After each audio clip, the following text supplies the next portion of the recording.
thrilled to introduce our next guests, one of my BFFs here at the Aesthetic Show, Jay Shorr, who is the founder and managing partner of Shorr Solutions, and Mara Shorr. Hi there. Yes, she is the VP of Marketing and Business Development at Shorr Solutions, but even more important, Yes. daughter of Jay, lovely daughter of Jay. Welcome. Hi, thank you, Dr. Mauricio. It's always a pleasure to see you year after year at different conferences that we're working together at. Well, this is incredible, and I love the topic that we're going to discuss because I want to know, Yes. how do you use influencers without giving out free treatments?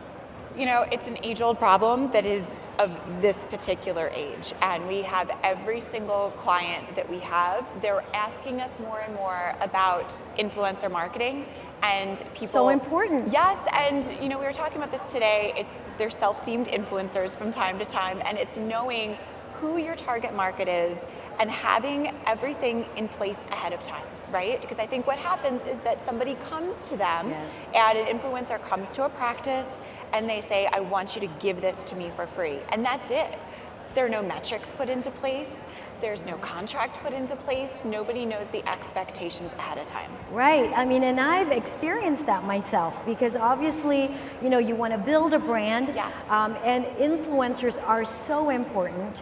First, how do you even choose the right influencer? And second, when you get them in your door, it's like, when does it end? What's the accountability? Right. And then a formal contract, I think, is so important. Yes. So give us some tips. Sure.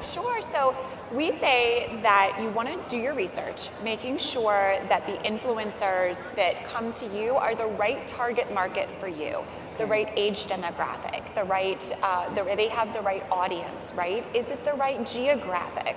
So do they have followers in your area? Is this relationship going to make any difference?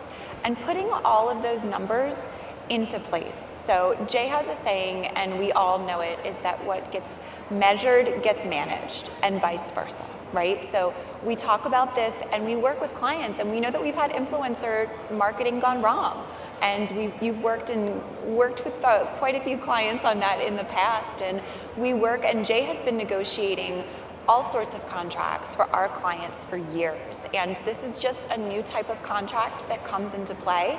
And you want to make sure that you treat it like any other marketing contract that you would have gotten into in the past.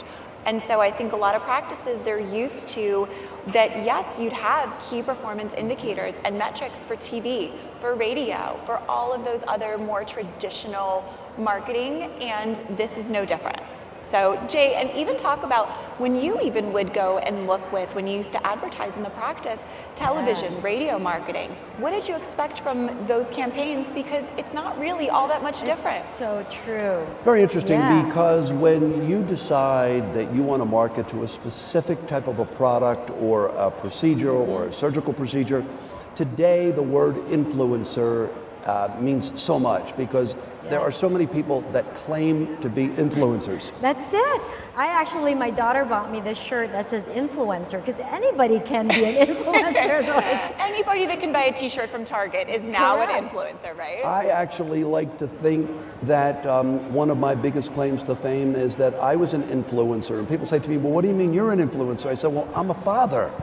I'm certainly an influencer, You're an right? influencer. you did to a me. great job. You did an amazing job. But- This is like my dream right here, to be working Mine with too. my daughter. Right, well, that's an influencer as a father and daughter team. But truly, one of the things that I think is best is picking the right influencer.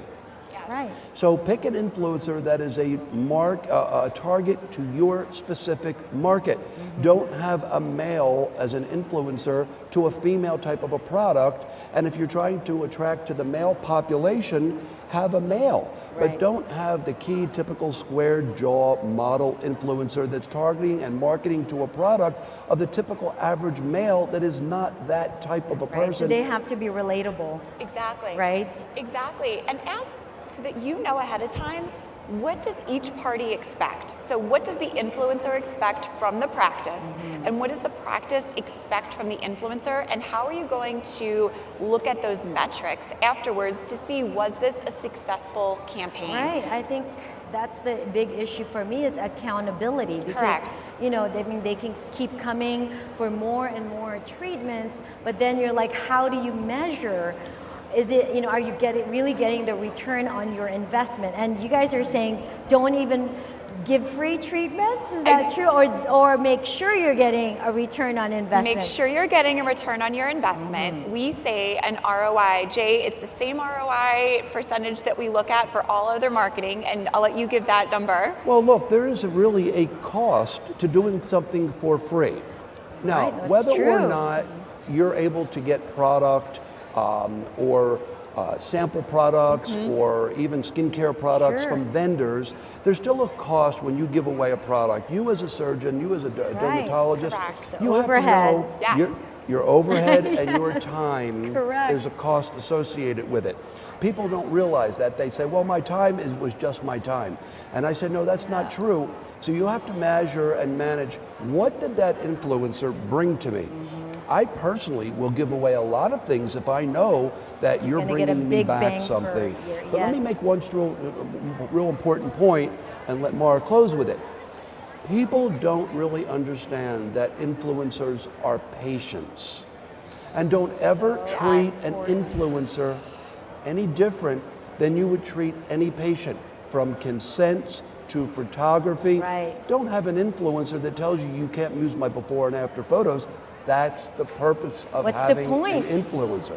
And I say, so you want that ROI, look at an ROI at least 3.5 to 1. And when we look at what you're investing, like you said, it's overhead, it's time, it's product, right? That product does have a price point attached to it. And even if you're going to give away that particular treatment for free, that doesn't mean that that influencer then becomes a free patient for life, that you treat them for everything for the rest of their life. That is something we really want to make sure you're not consistently giving away the farm. And sometimes, because we're doctors, we're you feel bad, and if someone is kind of pushing you, or your staff, it's like sometimes it's awkward if you didn't set those expectations Exactly. ahead of time. Then Yes. when do you pull the plug? When do you start saying, no, you can't have this if they're asking for it? And go ahead. Also make sure that that influencer isn't also an influencer for your competitor down the street. Yes. Right. Exclusivity Yes. is very important. Yes, and I encourage you, like I said, have a contract. Ask if they are truly an influencer, then they will have a contract for you as well. And I would even good to ask you, not ask you, but have you ask your lawyer for your healthcare attorney, have them review the contract as well to make sure that there's no violations in there, because again, yes, it's a marketing contract, but they're also a patient.